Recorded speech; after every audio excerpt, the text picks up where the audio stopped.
Bu uranjığının elbette bir küp sebepleri var. Biz so'nggi yıllarını beysizlik, müstakillik degan so'zni isten çıkardık. Hazır bina şu bayram 30 avgust gün niye şundur? Respublika günü, şehir günü deb belgilanib o'tiladi. Ol bizning ko'pmi millatdoshlarimiz vafot bo'lgan kunga to'g'ri keladi. Ol bizning beysizlik günümüz. Şu an ko'ra bu beysizlik gününü esga tushirish uchun Tatar davlati bo'lgan ham bo'lajak deb bütün Tatar ijtimoiy o'ziga chiqdi endi. Chunki so'nggi vaqtda o'zingizga ma'lum bo'lishicha Tatariston boyligining bütün ülüsünü deb ayttirga bo'la Moskva tolib bora. Lakin hiç risk almıyoruz orada karşı bizim kurashga salatimiz de yok. Belki şunadır da endi bizning xalqimiz az mı ko'p mi?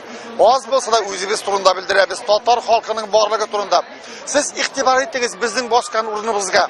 Bizning ustda kirashin terilari bosib turadi. Kirashin terilarining ostida biz Tatarlar chiqdik bugün. Faqat o'zimizning borligimizni bildirtirgan Tatar davlati bo'lgan ham bo'lajak deb aytirga e'tibor etingiz tog'i bir martaba. Ol terilar bizning ustda turalar.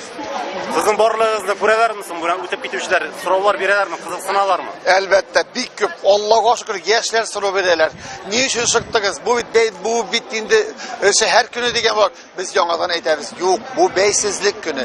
Tataristonning o'z davlati bo'lurga deb hisoblangan kun edi. Ne uchundir so'nggi vaqtda bizning türelerimiz, yuqori kanafilarda o'tirgan türelerimiz ol kunni eslaridan chiqaraslar keladi. Xalq o'zi yoqlarga majbur.